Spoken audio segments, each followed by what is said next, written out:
නමෝ තස්ස භගවතු අරහතෝ සම්මා සම්බුද්දස්ස නමෝ තස්ස භගවතු අරහතෝ සම්මා සම්බුද්දස්ස නමෝ තස්ස භගවතු අරහතෝ සම්මා සම්බුද්දස්ස සුගත තථාගත වර ධර්ම චක්‍රවර්ති ස්වාමීන් වේ භාග්‍යවතු වරියතු සම්මා සම්බුදුරජාණන් වහන්සේට මාගේ නමස්කාරය වේවා සාදු සාදු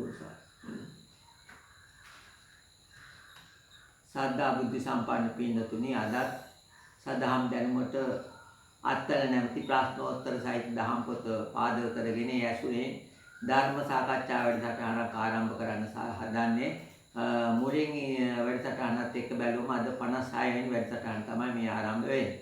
ඉතින් හොඳට මේ බුද්ධිමත් පින්නතුන් තමන්ගේ සිත එහෙම යන්නට නොදී ඒ කියන්නේ යන්න විහිත නොවි සමාධිගත වෙන විදියට යෝනිසෝ මනසිකාරයෙන් එළඹ සිටි තීයන් සත්‍යපඤ්ඤය මෙහෙවාගෙන තමන්ගේ මේ දහම් කරුණු මනසේ හිතට ගබඩා කරගෙන තැන්පත් කරගෙන ධාරණය කරගෙන මේ තුලින් තමන්ගේ ජීවිතයේ වැරදි අඩුපාඩු දැකලා සකස් කරගෙන මිත්‍යා දෘෂ්ටියෙන් අත්විඳින සම්‍යක් දෘෂ්ටිය පීඨ ආධාර කරගෙන ලෝකෝත්තර නිවන් මඟ ගමන් කරමින් උතුම් වූ චතුරාර්ය සත්‍ය අවබෝධ කොට අග්‍රමාමා නිවනින් සැනසීමට මේ ධර්ම සාකච්ඡා තුළින් මගේ ධර්ම ඥානය පෝෂණය වේවා කියන උදාාර හැඟීම පෙරදරි කරගෙන ධර්මයේ ශ්‍රවණය කරත්වා කියන මම මේ පින්නතුන්ගෙන් ඉල්ලා සිටිනවා.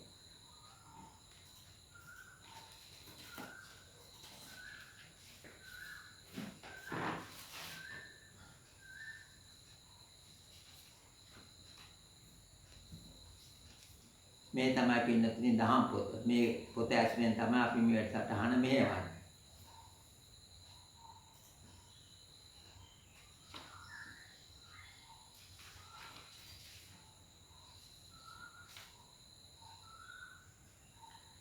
අපි කලින් දවසේ නැවැත්තුවේ 450 වෙනි ප්‍රශ්නයට පිළිතුරු සපයලා 217 වෙනි පිටුවේ. අපි නැවතත් ඒක බලමු. රූප කලාපයක ආයුෂ වන්නේ කුඩා චිත්තක්ෂණ කීයද? ඒක තමයි ප්‍රශ්නේ 450 වෙනි ප්‍රශ්නේ. අපි ඒකට පිළිතුරු සැපෙව්වේ කුඩා චිත්තක්ෂණ 51ක් රූප කලාපයක ආයුෂ වේ. එහෙම නැත්නම් චිත්තක්ෂණ වශයෙන් නම් චිත්තක්ෂණ 17ක් නේ. ඉතින් කුඩා කියන්නේ එක චිත්තක්ෂණයක් කොටස් 3කට බෙදලායි මේ ඒ රූප කලාපයක ආයුෂ වාසිය මේ 51ක් හැටියට රූප කලාපයක ආයුෂ පෙන්නනවා. හොඳයි අද ඊළඟ ප්‍රශ්නය 451 වෙනි ප්‍රශ්නය 217 වෙනි පිටුවේ සිදු නොකළ කුසල් ගැන හා කරන ලද අකුසල් ගැන පසුතැවෙන ගතිය පශ්චාත්තාප වීම පසුතැවීම. ඒක හඳුන්වන්නේ කවර නාමයකින්ද කියලා තමයි අපෙන් අහන්නේ. එතකොට ඒකට පිළිතුර සිදු නොකළ කුසල් හා කළ අකුසල් ගැන පසුතැවෙන ස්වභාවය කුක්කුච්ච යයි. ඒ කියන්නේ සිතේ පහළ වෙන නීවරණ ධර්මයක් මේ කුක්කුච්ච. උද්දච්ච කුක්කුච්ච කියලා දෙකක් තියෙනවා. ඒකට සම්බන්ධ කරලා උද්දච්ච කුක්කුච්ච කියලා නීවරණය හදලා තියෙන්නේ. ඒ නීවරණ ධර්ම පහ තමයි පින්නතුනේ කාමච්ඡන්දය, ව්‍යාපාදය, තිනමිද්ධ, උද්දච්ච කුක්කුච්ච, විචිකිච්ඡාව පහ තමයි මේ නීවරණ ධර්ම පහ හැටියට ධර්මයේ පෙන්නන්නේ. එයි මේ කුක්කුච්ච තිත කියන්නේ සිදු නොකරපු කුසල් ගැන පසුතැවිලි වෙනවා. ඒ වගේම කනේ මාති මේ වගේ අකුසල් වුණා කියලා අන්නේ අදහස තමයි කුක්කුච්ච වලින් අපිට තේරුම් සපයන්නේ. ඊළඟට බලමු 452 වෙනි ප්‍රශ්නය 217 වෙනි පිටුවේ අරමුණු වල තත්ත්වාකාරයේ ගැඹුරුන් දක්නා ස්වභාවය අප හඳුන්වන්නේ කවර නාමයකින්ද? දැන් යම් අපේ අරමුණු ඇති වෙනවනේ පුතේ මේ පින්නතුනේ සිතේ ඒ අරමුණු ඇති වෙන්නේ මොනවා හරහාද?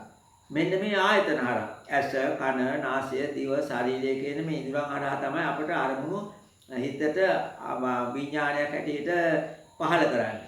අන්නේ தත්ත්වය ගැඹුරින් අවබෝධ කරන ස්වභාවයට අපි කියන නාමය තමයි අහන්නේ. අපි පිළිතුර බලමු. 29 වෙනි පිටුවේ අභිධර්මාවතර දාණයෙන් තමයි පිළිතුර අපි අපයාගෙන පුටාගෙන තියෙන්නේ. අරමුණු වල සැබෑ තත්ත්වාකාරයේ ගැඹුරින් දක්නා ස්වභාවය අපි හඳුන්වන්නේ ප්‍රඥාව නමින්ය. යම්කිසි අරමුණක තමට ඇසට කන නාසයට ආවම ඒකේ තත්ත්වාකාරයේ ගැඹුරින් දකිනවා. නියම ස්වභාවය කුමක්ද කියලා. අන්නේ දකින්න නුවරට අපි කියනවා මොකද්ද ප්‍රඥාව කියලා. ඒක තමයි හඳුන්වන්නේ. ඒ ප්‍රඥාව ඊටාම ඉහළින් දිනු කළා නම් ලෝකේ කවරෙන්ද පින්නතින් දිනු කළේ? මාගේ ශාන්තිනාගේ තිලෝගුරු බුදුපියාණන් වහන්සේ තමයි ප්‍රඥාවෙන් ඊටාම අග්‍රමයේ ලෝක ධාතුවේ උපමාවක් වෙන්නන්න බෑ. උන්වහන්සේගේ ප්‍රඥාවට මෙන්න මේ උපමාව ගැලපෙනවා කියලා. ඒ තරම් විශිෂ්ට නුවණක් තිබුණ එකම උත්මය තමයි ලෝතර බුදුන් වහන්සේ තථාගතයන් වහන්සේ. ඒ උන්වහන්සේ ප්‍රඥාවෙන් අවබෝධ කරපු උතුම් ධර්මය තමයි පරම ගම්භීර චතුරාර්ය සත්‍ය, දුක්ඛ සත්‍ය, සමුදය සත්‍ය, නිරෝධ සත්‍ය, මාර්ග සත්‍ය යන උතුම් චතුරාර්ය සත්‍ය. ඊළඟට 453 වෙනි ප්‍රශ්නය බලමු 217 වෙනි පිටුවේ. සියලුම කුසල කර්මයන් සිදු කිරීමට බාධා කරන ධ්‍යාන මාර්ගඵල ලැබීමට බාධක වූ සැකය හඳුන්වන නාමය කුමක්ද කියලා අහන්නේ. අපි බලමු මේක. සියලුම කුසල කර්මයන් සිදු කිරීමට බාධා කරන. ඒ බාධා වෙනෝනේ. ඒ අකුසල සිත આવතින් කුසල කර්මයක් සිතේ පහළ වෙන්නේ නැහැ. කුසලදී අහෝසි වෙනවා. අන්නේ ධ්‍යාන මාර්ගඵල ලැබීමට බාධක වෙච්ච ඒ සැකය හඳුන්වන නාමය කුමක්ද කියලා අහන්නේ.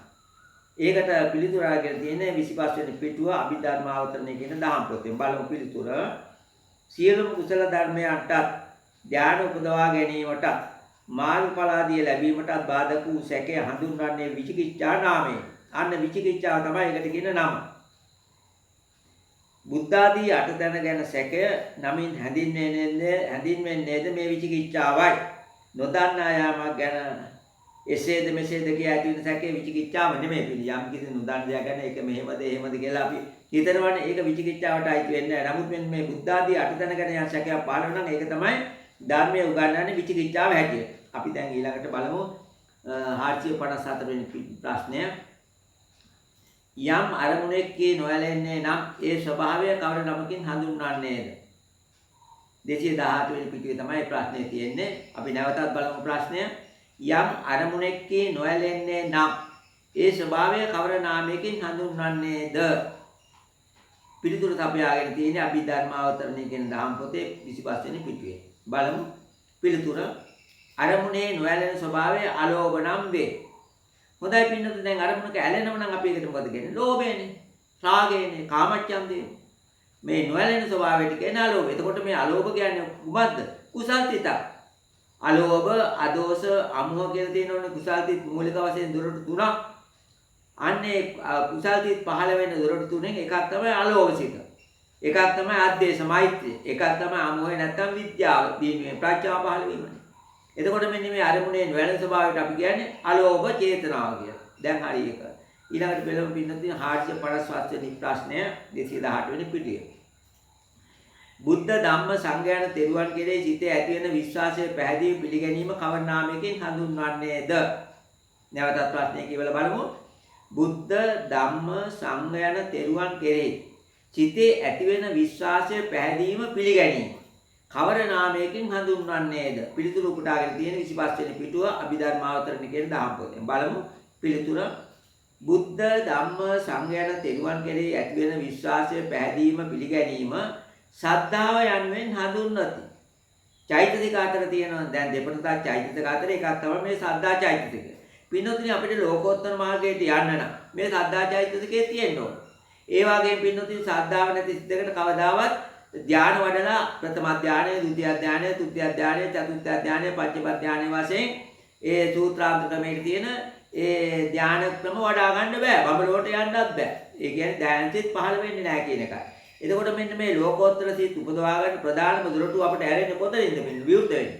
මෙන්න මේ ශ්‍රද්ධාව. එහෙනම් අපි හැම කෙනෙක්ම තුනුවා ගැන බොහොම ලොකු ශ්‍රද්ධාවක් උපදවා ගන්න ඕන. බුද්ධ රත්නය ගැන, ධම්ම රත්නය ගැන, සංඝ රත්නය ගැන, ශික්ෂා ආදි වශයෙන් මේ අටවස්තුක මිත්‍යා දෘෂ්ටි මිදිලා මේ අට තැන තියෙන සැකයෙන් මිදිලා අපි නිරන්තරයෙන් මෙන්න මේ බුද්ධ ආදී රත්නත්‍රය ගැන අනන්ත ශ්‍රද්ධාවක්, පැහැදීමක්, පිළිගැනීමක්, විශ්වාසයක් හිතේ තහවුරු කරගන්න ඕන.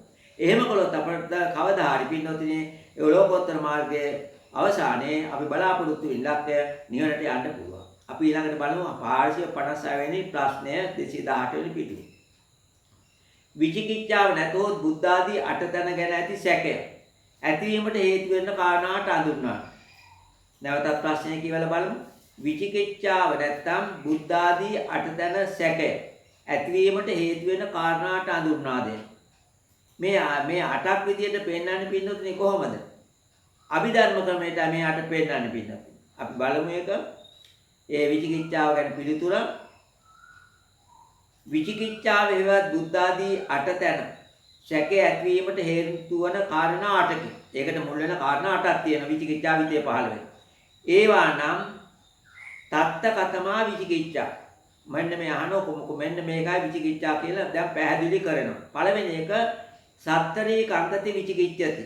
ධම්මේ කංගති විචිකිච්ඡති. සංඝේ කංගති විචිකිච්ඡති. සික්ඛාව කංගති විචිකිච්ඡති. උබ්බන්තේ කංගති විචිකිච්ඡති. අපරන්තේ කංගති විචිකිච්ඡති. උප්පාපරන්තේ කංගති විචිකිච්ඡති. ඉදා පච්චේතා පටිච්ච සමුප්පන්නේසු ධම්මේසු කංගති විහෙරති විචිකිච්ඡති කියලා මේ අෂ්ටවිධ සැකය ගැන පැහැදිලි කරලා තියෙනවා මේ උද්දකවත් විභාංගයේ පින්නතුන් එක තියෙන්නේ. මේ අට විද්‍යට පැහැදිලි කරන මේ විචිකිච්ඡා ධර්ම 8 බලමු. සත්තරී කංගති විචිකිච්ඡති පළවෙනි එක. දෙවෙනි එක ධම්මේ කංගති විචිකිච්ඡති. තුන්වෙනි එක සංඝේ කංගති විචිකිච්ඡති. හතරවෙනි සික්ඛාව කංගති විචිකිච්ඡති. පස්වෙනි එක පුබ්බාප්තේ කංගති විචිකිච්ඡති. හයවෙනි එක අපරම්තේ කංගති විචිකිච්ඡති. හත පුබ්බාපරම්තේ කංගති විචිකිච්ඡති. අට ඉදප්පච්චේතා පටිච්ච සමුප්පන්නේසු ධම්මේසු කංගති විචිකිච්ඡති. මේ තමයි අට. අපි ඒක දැන් මේ අට විදියට සාධනවල තියෙන්නේ කොහමද? විචිකිච්ඡාව අභිධර්මයේ අෂ්ටාකාරයකින්ද අභිධර්මයේ අට ආකාරයකින් ඒ දැන් කියා දුන්නේ අට ඒක තමයි අභිධර්මයේ සඳහන් වෙන්නේ. ඊළඟට සබ්බාසව සූත්‍රයේ ෂෝඩසාකාරය. ෂෝඩසාකාරය කියන්නේ 16 ආකාරයකින් 16 ආකාරයකින් දේශනා කරලා තියෙන බුදුහාමුදුරුවෝ අවස්ථා දෙකකදී දෙවිදියකට දේශනා. අභිධර්ම පිටකයේදී පෙන්නලා තියෙන විචිකිච්ඡාව අට ආකාරයකට සබ්බාව සූත්‍රයේදී කියන්නේ සූත්‍ර පිටකයේ තියෙන සූත්‍රයක් සබ්බාසව ඒකෙදි පින්නතුයි පෙන්නලා තියෙන ෂෝඩසාකාරයකින් මේ කියන්නේ 16 ආකාරයකින් 16 ආකාරයකින් දේශනා කරලා තියෙන මේ විචිකිච්ඡාව ගැන. ඒ අභිධර්මයේ දේශනා කර ඇති ආකාරයටයි ඉහතින් අපි සඳහන් කරලා විග්‍රහ කරන්නට යෙදුනේ. ඒකියට විස්තර වශයෙන් පහත දක්වා ඇත. බලමු පහත දක්වලා තියෙන හැටි විස්තර වශයෙන්. පළවෙනි එක ඒ කියන්නේ සත්තරී කංගති විචිකිච්ඡති කියන එක දෙතිස් මහා පුරුෂ ලක්ෂණයෙන් ඇතිවෙන සත්වර්ණ රශ්මි මාලා ඇති ශරීරයක් තිබිය හැකිද? තථාගතයන් වහන්සේට එහෙම තියෙනවද? තතිතානාගත වර්තමාන යන කාලත්‍රයට සියල්ල දත හැකි නුවණක් තිබිය හැකිද? බුදුහාමරට එහෙම නුවණක් තියනවාද කියලා යහන්නේ. දෙතිස් මහා පුරුෂ ලක්ෂණ හා රශ්මි මාලාවන් ඇති සියල්ල දන්නා නුවණ ඇති පුද්ගලයෙකු සිටිය හැකිද? එවැනි කෙනෙක් ලෝකේ පහළ වෙලා ඉන්නවාද කියලා තමයි මෙන්න මේ සාතුන් වහන්සේ ගැන ඇති වෙන සැකය තමයි සත්තරී කංගති විචිකිච්ඡති කියලා අපිට පැහැදිලි කරලා දෙන්නේ මේ අර්ථ කසනේ. ඊළඟට දෙවෙනි එක ධම්මේ කංගති විචිකිච්ඡතිනේ. ක්ලේශ ප්‍රහාණයට ආර්ය මාර්ග සතරක්කා කෙලෙස් සංසිඳව ඵල ධර්ම සතරක්ද සියලු දුක්වල නිමාම වූ නිර්වාණයක් ඇද්ද නැද්ද කියලා නව ලෝකෝත්තර ධර්මය ගැන ඇති වෙන සැකයට අපි කියනවා ධම්මේ කංගති විචිකිච්ඡති. ඒකත් එක්තරා විචිකිච්ඡාවක්. සැකයක් නෙපින්නතේ තුන්වෙනි එක සංඝේ කංගති විචිකිච්ඡති. සතර මාර්ග සතර ඵලයන්හි ආර්ය සංඝරත්නයක් ඇත්තේද? ඒ කියන්නේ සතර මාර්ග සතර ඵල උපදවාගත්ත ආර්ය මහා සංඝරත්නයක් සිටිනවාද ඉන්නවාද කියලා. මේ සංඝයා සුප්‍රතිපන්නද නැතද? සංඝරත්නයට අන්දීමේ විපාකයක් ඇතිද නැතිද කියා සංඝරත්නය ගැන ඇති වෙන සැකය එක් විචිකිච්ඡාවක්. දැන් මහා සංඝරත්නය ගැන සැක පහල කරනවානේ. අනේ රතන මාර්ග සතර ඵලයක් උපදවාගත්ත ආර්ය මහා සංඝරත්නයක් ඕකේ වැඩ ඉන්නවද?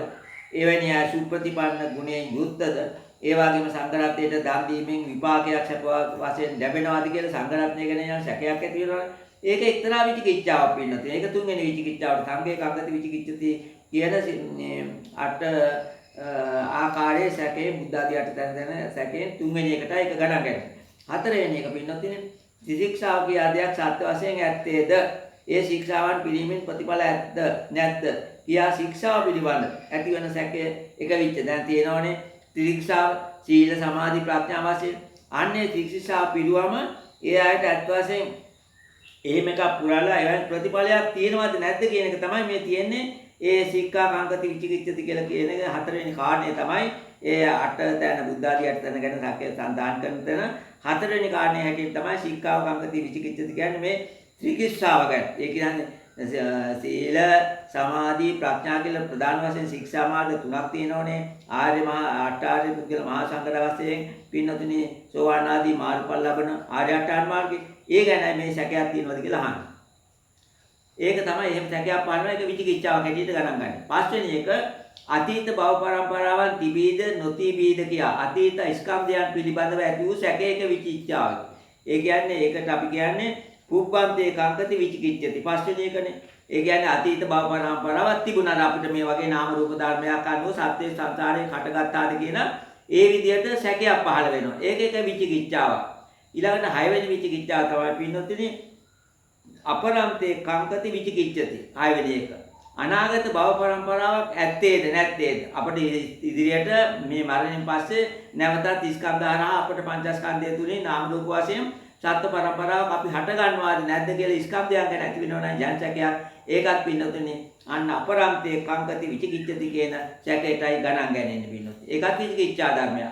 ඊළඟට 7 වෙනි එක අතීත අනාගත භව පරම්පරා දෙකම සම්බන්ධයෙන් ඇති වෙන එක විචිකිච්ඡාවට. අර අතීතයේත් අපි කෙනෙක් හිටියද ස්කන්ධ පරම්පරාවක් තිබුණාද අනාගතයේත් අපි පස්සේ ස්කන්ධ පරම්පරාවක් හටගෙන ඒකෙන් අපිට ශරීරයක් නිර්මාණය වෙනවාද කියන ඒ සැකයේ පින්නතිනේ එක්තරා එකක් අතීත අනාගත භව දෙක ගැනම අතීතය ගැනත් එක පාල කරනවා අනාගතය ගැනත් සැකපාල ඒකත් එක විචිකිච්ඡාවක් ඒක අපි කියන්නේ පින්නතිනේ පුබ්බා පරම්තේ කංකති විචිකිච්ඡති 7 වෙනි එක ඊළඟට පින්නතිනේ 8 වෙනි විචිකිච්ඡාව තමයි මේ සත්‍ය හේතුඵල පරම්පරාවක්ද ඉබේම ඇති වූවක්ද කෙනෙකු මැවෙනවින් ලද්දක්ද කියා පටිච්ච සමුප්පාදය ගැන ඇති වෙන සැකේ එක්තරා විදිහකින් දැන් පටිච්ච සමුප්පාදයේ තියෙනෝනේ හේතුඵල ධම් අවිජ්ජා පත්‍ය සංඛාරා සංඛාර පත්‍ය විඥාන වශයෙන් තියෙනෝනේ ඒ 12 ආකාර වූ පටිච්ච ඒ ගැන සැකය ඒකයි මෙතන පැහැදිලි කරන්න පින්නොත් මේ සත්‍ය හේතුඵල පරම්පරාවක්ද එහෙම නැත්නම් ඉබේම ඒ කියන්නේ ආකස්මිකව හැදුණු දෙයක්ද නැත්නම් කෙනෙකු විසින් මවන ලද්දක්ද කියලා මේ පටිච්ච සම්පදාය ගැන ඇති වෙන සැකයක් පටිච්ච සම්පදාය විශ්වාස කරන්නේ නැති එකනේ එතන විචිකිච්ඡාව කියන්නේ. ඒකට කියන්නේ පින්නොතිනේ 8 වෙනි එකට ඉදප්පච්චේතා පටිච්ච සමුප්පන්නේසු ධම්මේසු කංකති විචිකිච්ඡ එන්නේ 8 වෙනි විචිකිච්ඡාව තමයි ඒක. දැන් එතකොට මේ එකට අපි පිළිතුරු සපයාගෙන තියෙන පින්නොතිනේ අභිධර්මයේ දැක්වෙන විචිකිච්ඡාටයි සඳහන් කළේ කෙලෙස් 1500 93 94 95 වෙනි පිටු වලින් තමයි ඒකට උත්තරය අපි සපයාගෙන තියෙන්නේ. අපි දැන් බලමු විචිකිච්ඡාව සබ්බාසව සූත්‍රයේ දැක්වෙන පරිදි ෂෝඩසාකාර කියනවනේ 12 ආකාරය 16 ආකාරය අපි ඒක බලමු පැහැදිලි වශයෙන්. දැන් මම සඳහන් කළේ කලින් අභිධර්ම ක්‍රමයට. දැන් මේ කියන්නේ සූත්‍ර පිටකයේ හැටියට. දැන් සූත්‍ර පිටකයේ පින්නතුනේ මේ විදියට විචිකිච්ඡාව 16 ආකාරයකට පැහැදිලි කරලා තියෙනවා. පින්නතුනේ සූත්‍ර දැන් තියෙනවනේ සූත්‍ර විනය අභිධර්ම කියලා තුන් පිටකයක්. ඒ සූත්‍ර පිටකයේ තියෙනවනේ පින්නතුනේ සංගි පහක්. නිකාය වශයෙන් ඒ කියන්නේ දීඝ නිකාය, මජ්ක්‍ධිම නිකාය, සංයුත්ත නිකාය, අංගුත්තර නිකාය, කුද්දක නිකාය. මේ දෙවෙනි සංගය තමයි මජ්ක්‍ධිම නිකාය නැත්නම් මැදුම් සංගය. ඒකේ මූලපණ්ණාසකේ මූලපරියාය වර්ගයේ දෙවෙනි සූත්‍රය හැටියට තමයි මේ සබ්බාසව සූත්‍රය දේශනා කරලා තියෙන්නේ. බුදුරජාණන් වහන්සේ එක්තරා අවස්ථාවක භික්ෂුන් වහන්සේලා අමතලා මේ සූත්‍රය වදාලා. මොකද්ද? මේ සබ්බාසව සූත්‍රය. ඒ සබ්බාසව සූත්‍රයේ තමයි පිටුතුනේ මේ ආකාර 16 ගැන පැහැදිලි කරලා තියෙනවා. අපි ඒක පොඩ්ඩක් බලමු කොහොමද කියලා විස්තරේ පැහැදිලිව. සෝ එවං අයෝනිසෝ මනසිකරෝති. අවෝසින් නූකෝ අහං අතීත මද්දාන පළවෙනි එක. න නූකෝ අවෝසින් අතීත මද්දානං දෙවෙනි එක. කින්නකෝ අවෝසින් අතීත මද්දානං තුන්වෙනි එක. කතන්නකෝ අවෝසින් අතීත මද්දානං හතරවෙනි එක. කිං හුත්වා කිං අහෝසින් නූකෝ අහං අතීත මද්දානං පස්වෙනි එක. භවිස්සාමි නූකෝ අහං අනාගත මද්දානං නනුකෝ භවිස්සාමි අනාගත මද්දානං මේ විදිහට තියෙනවා. කින්නකෝ භවිස්සාමි අනාගත මද්දානං. කතන්නකෝ භවිස්සාමි අනාගත මද්දානං. කිං හුත්වා කිං භවිස්සාමි නූකෝ අහං අනාගත මද්දානන්ති. ඒතරිහි වා පච්චුප්පන්නං අද්දානං අජ්ජත්තං කතං කති හෝති. අහන්නකෝ කෝස්මි නෝනු කෝස්මි කින්නු කෝස්මි කතන්නු කෝස්මි.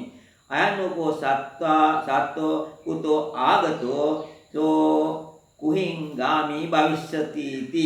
ඒක තමයි මජ්ක්‍ධිම නිකායේ මූලපරියාය වර්ගයේ තියෙන සබ්බාසව සූත්‍රය 22 වෙනි පිටුවේ තමයි තියෙන්නේ මජ්ක්‍ධිම නිකායේ මේ පොත අරගෙන කෙනෙකුට වැඩි දුර විස්තර බලා ගන්න පුළුවන්. ඒකේ තේරුමත් අපි බලමු. එතෙමේ මෙසේ නුනුවණින් මෙහෙණේ කරයි. මම අතීත කාලේ ඌයම් දෝහෝ. අතීත කාලේ නූයම් දෝහෝ. අතීත කාලේ ජාත්‍ය ආදී වශයෙන් කවරෙක් ඌයම් දෝහෝ. අතීත කාලේ සටහන් විසින් කෙසේ ඌයම් දෝහෝ. මම අතීත කාලේ කවරෙක් සිට කවරෙක් ඌයම් දෝහෝ. මම අනාගත කාලේ වෙම් දෝහෝ. අනාගත කාලේ නොයම් දෝහෝ. අනාගත කාලේ කවරෙක් වෙම් දෝහෝ. අනාගත කාලේ කෙසේ වෙම් දෝහෝ. මම අනාගත කාලේ කවරෙක් සිට කවරෙක් වෙම් දෝහෝ. දැන් වර්තමානයේද තමා කෙරෙහි සැක ඇත්තේ වෙයි.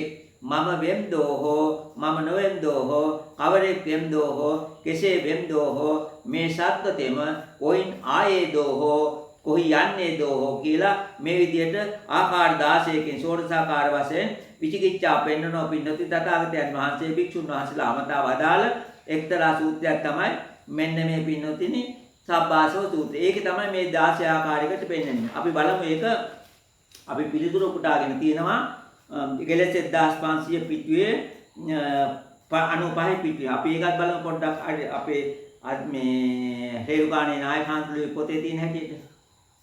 මම අතීතයේ වූයම්ද නොවූයම්ද මම අතීතයේ මනුෂ්‍ය දේව තිරච්ඡාදීන්ගෙන් කවරෙක් වූයම්ද මම අතීතයේ කෙබඳු සටහන් ඇතියෙක් වූයම්ද මම අතීතයේ කවරෙකු වී කවරෙක් වූයම්ද මෙසේ අතීතයේ පිළිබඳ විචිකිච්ඡා පහ. අන්න එතකොට අතීතයේ පිළිබඳ පහක් පෙන්නනවා මේ පොතේ කියන්නේ මේ කෙලෙස් 1500 අනාගත වශයෙන් පහක් පෙන්නනවා වර්තමානයේ. එතකොට 16 හරිනේ. අතීතයට 5යි අනාගතයට 5යි වර්තමානයට 6යි 16 හරි. අපි ඊළඟට බලමු ඒකෙම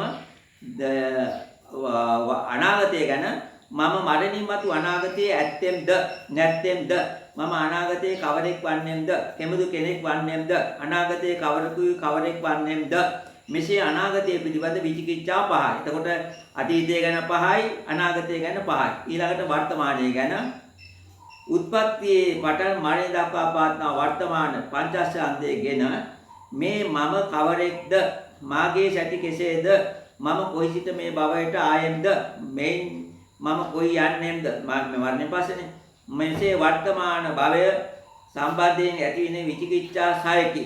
මේ සම්පාසව සූත්‍රයේ දැක්වෙන විචිකිච්ඡා 16යි. ඒකට 5 5 10 වශයෙන් කොටස් තුනකට අතීතයට 5යි අනාගතයට 5යි වර්තමානයට 6යි වශයෙන් තමයි පින්නතුනි 16 බෙදලා තියෙන්නේ. ඊළඟට 457 වෙනි ප්‍රශ්නය බලමු 221 වෙනි පිටුවේ.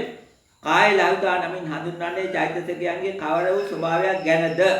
පිළිතුරු සපයාගෙන තියෙන 26 වෙනි පිටුව අභිධර්මාවතන දහම් පොතේ. බලමු පිළිතුර. ප්‍රශ්නේ නැවතත් කියලා බලමු. කාය ලෞතා නමින් හඳුන්වන්නේ චෛතසිකයන්ගේ කවර ස්වභාවයක් ගැනද? මෙන්න ඒක පිළිතුර සිතෙහි සැහැල්ලු බව. චිත්ත ලෞතා නම් වන අතර චෛතසිකයන්ගේ සැහැල්ලු බව කාය ලෞතා නම් වේ.